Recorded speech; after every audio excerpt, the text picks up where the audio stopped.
Praise the lord. ప్రభు నందు ప్రియ సహోదరి సహోదరా, మన ప్రభువును రక్షకుడు యేసుక్రీస్తు వారి ప్రశస్త నామంలో మీకు మీ కుటుంబాలకు శుభాలు తెలియచేస్తూ, దేవుని యొక్క పిలుపుని బట్టి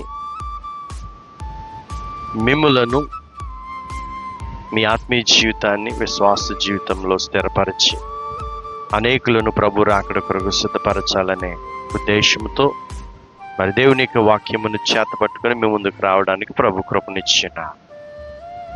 మన ఆత్మీయ జీవితంలో బలపడి విశ్వాసములో స్థిరపడినట్లుగాను ప్రభు మనకిచ్చిన నిరీక్షణను బట్టి అపోస్తలుడైన పౌలు గారు ద్వారా పరిశుద్ధాత్మ దేవుడు సంఘముతో మాట్లాడుతున్నాడు. నాడు హెబ్రీ సంఘంతో మాట్లాడుతున్నాడు, నేడు ఆత్మీయులమైన నీతో నాతో మాట్లాడుచున్నాడు.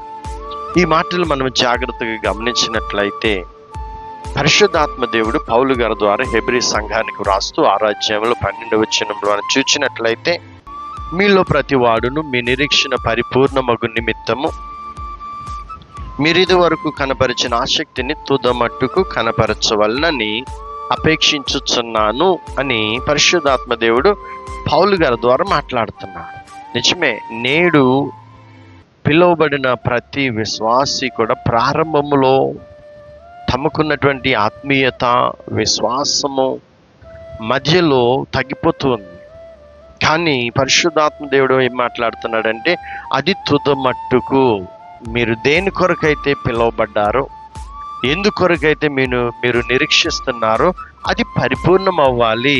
అందుకొరకు మీరు పిలువబడ్డారు. కాబట్టి ఆసక్తిని కనపరచుడి అంటాడు. మరి నేడు మనము ఆసక్తిని గురించి మనం వినబోతున్నాం.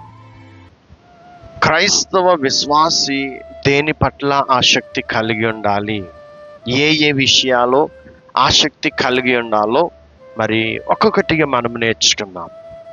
ఆ ఆసక్తి తుదమట్టుకు పౌలు గారు అంటాడు, నేను మంచి పోరాటము పోరాడి ఉన్నాను, నా పరుగు కడముట్టించి ఉన్నాను, విశ్వాసమును కాపాడుకున్నాను, నీతి కిరీటము నా కొరకు సిద్ధపరచబడి ఉన్నది అంటాడు. అంటే తుదమట్టుకు తనకున్న ఆసక్తిని కొనసాగిస్తున్నారు. నేడు మనము ఆ ఆసక్తిని కనపరచలేని స్థితిలో ఉంటూ ఉన్నాం. అందుకే పరిశుద్ధాత్మ దేవుడు మాట్లాడుతున్నాడు తన వాక్యం ద్వారా, అయ్యా మీ నిరీక్షణ పరిపూర్ణమవ్వాలి, మీరు అందుకొరకు పిలువబడ్డారు, కాబట్టి పరిపూర్ణమయ్యే వరకు తుదమట్టుకు ఆసక్తి కలిగి ఉండుడి అంటాడు. ఆసక్తి ఎలా కలిగి ఉండాలనేది మనం నేర్చుకున్నాం.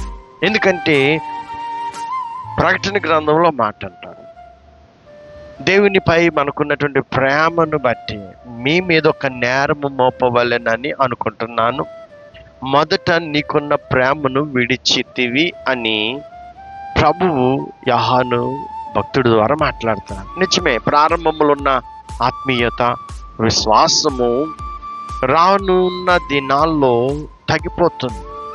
కానీ దేవునికి వాక్యం చెప్తుందంటే, నీవు కలిగి ఉన్న ఆ ప్రారంభంలో ఎట్టి ఆసక్తి కలిగి ఉన్నావు, ఎట్టి ఆత్మీయతలో ఉన్నావు, ఎట్టి విశ్వాసములు ఉన్నావో అది తుదమట్టుకు కనపరచమనేదే దేవుని యొక్క వాక్యము.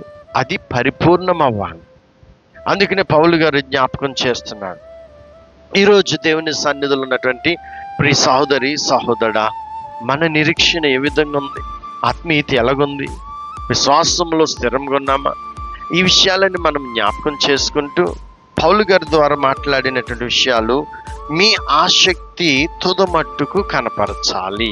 విశ్వాసులు వేటి మీద ఆసక్తి కలిగి ఉండాలి, ఎట్టి ఆసక్తి కలిగి ఉండకూడదు, ఇది వాక్యం సెలవిస్తుంది. మనము కలిగి ఉండవలసినటువంటి ఆసక్తి వేటి మీద, అవి మనము కలిగి ఉన్నామా, కలిగి ఉండకూడనివి అది విడిచిపెడుతున్నామా, ఇవి మనము గమనించుకొని మనము నేర్చుకున్నట్లయితే ఆత్మీయంగా మనము బలపడగలము, విశ్వాసంలో స్థిరపడగలము. కాబట్టి ప్రియ సహోదరి సహోదరా, ఈ సమయంలో దేవుని మాటలు వింటున్నటువంటి నీవు రక్షించబడిన పిలువబడిన ప్రారంభమునకును నేటికి నీ ఆత్మీయత ఎలాగుంది, నీ విశ్వాసములో ఎంత స్థిరంగా ఉన్నావు, శోధనలు, శ్రమలు వచ్చినప్పుడు పడిపోతున్నావా? లేక అదే స్థిరమైన విశ్వాసంలో ఉన్నావు? ఎందుకంటే మీ నిరీక్షణ పరిపూర్ణమవ్వాలి. నువ్వు పరిపూర్ణుడిగా ప్రభు ముందు నిలబడాలి. అందుకని పౌలు గారు బోధిస్తున్నాడు, జ్ఞానాన్ని ప్రకటిస్తున్నాడు, బుద్ధి చెప్తున్నాడు. ఎందుకంటే క్రీస్తు ముందు ప్రతి మనుషుని సంపూర్ణునిగా, పరిపూర్ణునిగా నిలవబెట్టాలనే ఆలోచన. ఈరోజు ప్రభు ప్రేమను బట్టి మీ ముందుకు రావడానికి క్రైస్తవ విశ్వాసులు తమకు కలిగిన నిరీక్షణ తుదమట్టుకు కలిగి ఉన్నారా? ఆ ఆసక్తిని కొనసాగిస్తున్నారా, విడిచిపెడుతున్నారా?